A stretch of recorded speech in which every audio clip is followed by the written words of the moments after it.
سرخطی خبرها بی‌درک شدن چند کارمندی عمان در بدخشان. گذرگاه مرزی تاجیکستان و افغانستان باز شد و دعوت به ارتش 94% اجرا شد.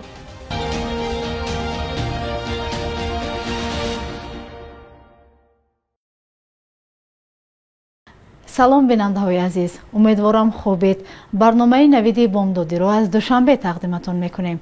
امروز 24 می است. گذرگاه پنج پایان و شیرخان بندر که تاجیکستان و افغانستان را با هم میپیوندد باز شده است. این گذرگاه 13 روز قبل بسته شده بود. یک مسئول اداره گمرک ختلان صبح امروز 24 می به رادیو آزادی گفت که شب گذشته رفت و آمد طریق این گذرگاه دیگر باره آغاز گردید.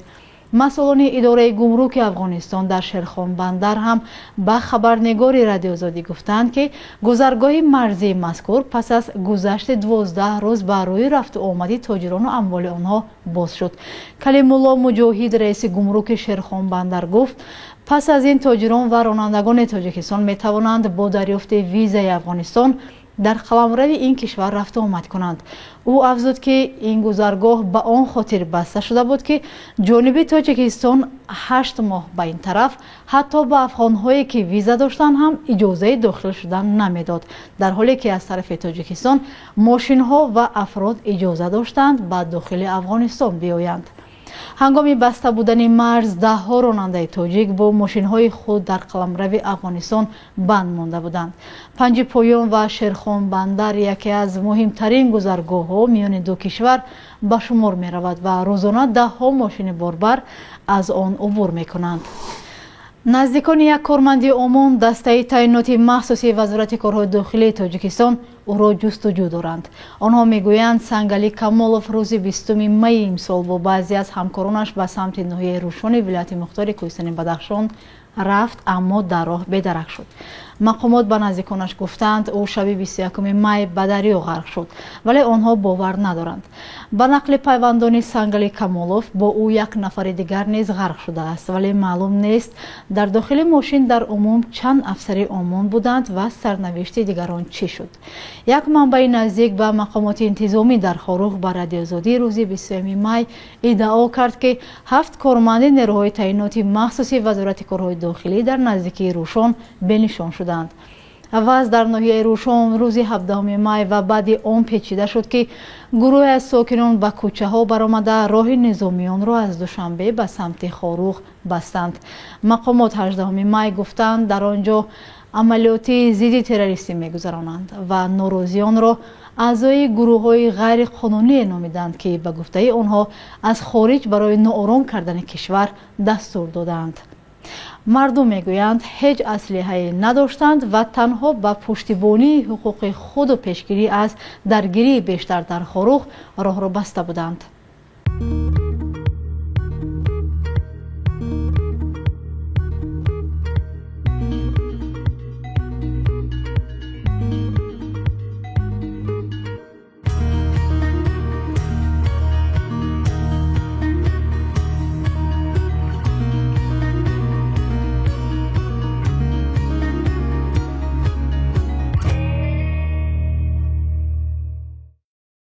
ضمناً وزارت کارهای داخلی تاجیکستان دیروز از بازداشت 46 ساکن ناحیه روشن خبر داد که به گفته وزارت آنها اعضای گروه‌های جنایتی و اکستریمیستی تروریستی بوده در تظاهرات شرکت داشتند. با نوشته سامانه وزارت این 46 نفر در اعتراضهای 15 و 18 می سال جاری در ناحیه روشن ولایت مختار کوهستان بدخشان اشتراک کردند. این فهرست در 2 نشر یک بار 19 و بار دوم 27 نفر را در بر گرفته است. در شرح حالی بعضی از آنها نوشته شده است که از منزلشان سلاح و مهمات یافت شده است. نزدیکان چندی از آنها گفتند بازداشت شده ها شخصان آسایشته بوده به یگام عملیات جنایی یا تروریستی دست نزدند.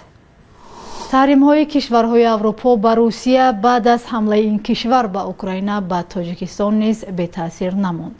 феълан нарху наво дар кишвар ба маротиб боло рафта, коршиносон бо назардошти оне ки тоҷикистон маҳсулотро бештар аз хориҷ ворид мекунад, боз ҳам боло рафтани нарх дар тоҷикистонро аз эҳтимол дур намедонанд.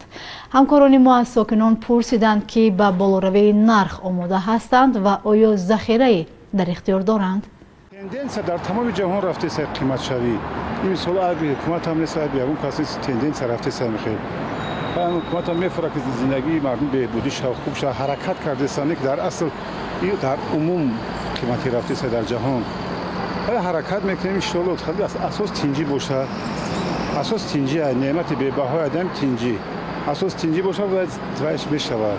Аз зиндагиро як балок як илоҷ карда кашида мебарем. Дар ин ҳолат бояд одам بیشتر ذخیره کنه امسال برای 5-6 ماه تا که وضعیت پس بازیب شود. شما خودتون میتونید همین کارا کرده؟ نیک شرایطش نداریم، باید بکنیم، شرایطش نداریم. نمیرسه؟ شرایط ما نمیرسه، باید شب برای که وضعیت بزرگ معلوم نیست چند قید دیگه میشه. برای این باید هم ذخیره داشته باشه خوبه. هر کس امکان ندارد با اینکه هر روز مثال هر ماه ذخیره کنه، برای که بعضی وضعیت خودتون میدونه که چه قیمت شده رفته است، روز به روز نرخ نو بالانس شده رفته است. باید فکر کشاورزی باید باشه، صنعت‌کنندگی خودش باید زیادتر کنه، باید کارخانه‌ها رو باید زیادتر کنیم، کشاورزی رو باید بیشتر کنیم. دستیگر نباید باشه، باید هر کی باید فکر آینده خودش باشه. کردن در کار برای اینکه فرزندو نبیرو همه ایرا فکرش کردن در کار. خیلی قیمت چه کمی که مجبور شده بچه‌ها روسیه رفته کار کردیسیان. ای روسیه خیلی خدا برکت شون بوده یگم سوی که زندگیمون پیش برده است. خیلی شکرانه پرزیدنت محترمون که مثلا همه طرف تینج امونی آسودگی دستگیری کردیست. ما نمی‌خوردیم. چون که ما پنسیا میگیریم، پنسیا ما چقدر مایده 250 سومون چی وای هیچی نمیشد. من نمیدونم این ما هیچ کی با نمیخورد. اكو چیکو کردن هم نمیدونم ممکن نخواه بالان میکنند اولیکا یا که پنسیا بالان میکردگیستیم. چورایش آخر بکنن که این بار زیاد شود، نرخ‌ها پس شود. بازی نرخ‌ها به حد بلنده. شما هم میتوانید نظر خود را زیر این برنامه به ما نویسید. بیننده‌های عزیز، برخی از شما درباره نقشه دعوت به خدمت حربی سوال می‌دهید. وزارت مدافع تاجیکستان میگوید در حال حاضر نقشه دعوت به ارتش در ولایت سوخت 90%، ولایت ختلان 94% و شهر و نواحی تابع جمهوری 93% اجرا شده است. یعنی در عموم وزارت نقشه را تا امروز 94% اعلام کرده است. اعلان نقشه 94% نقشه دعوت در حالی است که تا انجام معرکه یک هفته باقی مانده است. دعوت بهاری به خدمت حربی امسال ماه اپریل آغاز گردیده، قرار است تا آخر این ماه ادامه یابد. ساکنان میگویند به سبب وضع بد و ضربالت در قسم‌های نظامی از فرستادن فرزندان خودداری میکنند. مقامات میگویند برعکس وضع بهتر شده، صف اختیاریان خدمت افزوده است. بخش یک روز تاریخ از مهمترین تحولات تاریخی برای امروز 24 می خبر میدهد.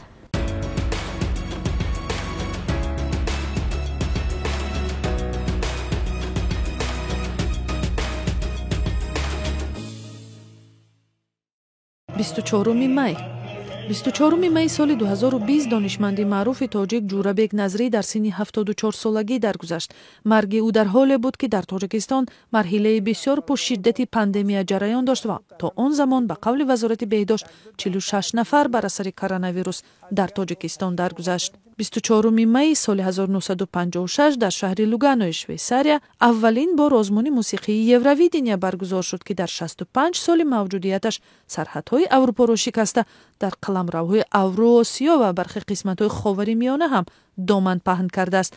нахустин бор дар ин озмунӣ бо нуфуз соли 2021 Манижа Сангин, як овозхони тоҷик ба намояндагӣ аз Русия ҳунарнамоӣ кард ки як ҳодисаи таърихӣ шуд. 24 май соли 1844 ихтироъкори амрикоӣ аввалин бор телеграмма ё барқияро аз шаҳри Вашингтон ба Балтимор фиристод.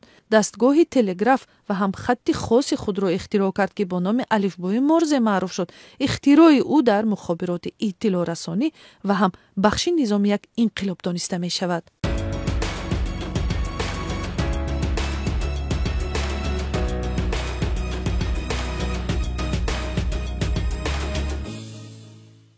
بانک ملی قرب اسعار خارجی را چنین تعیین کرده است.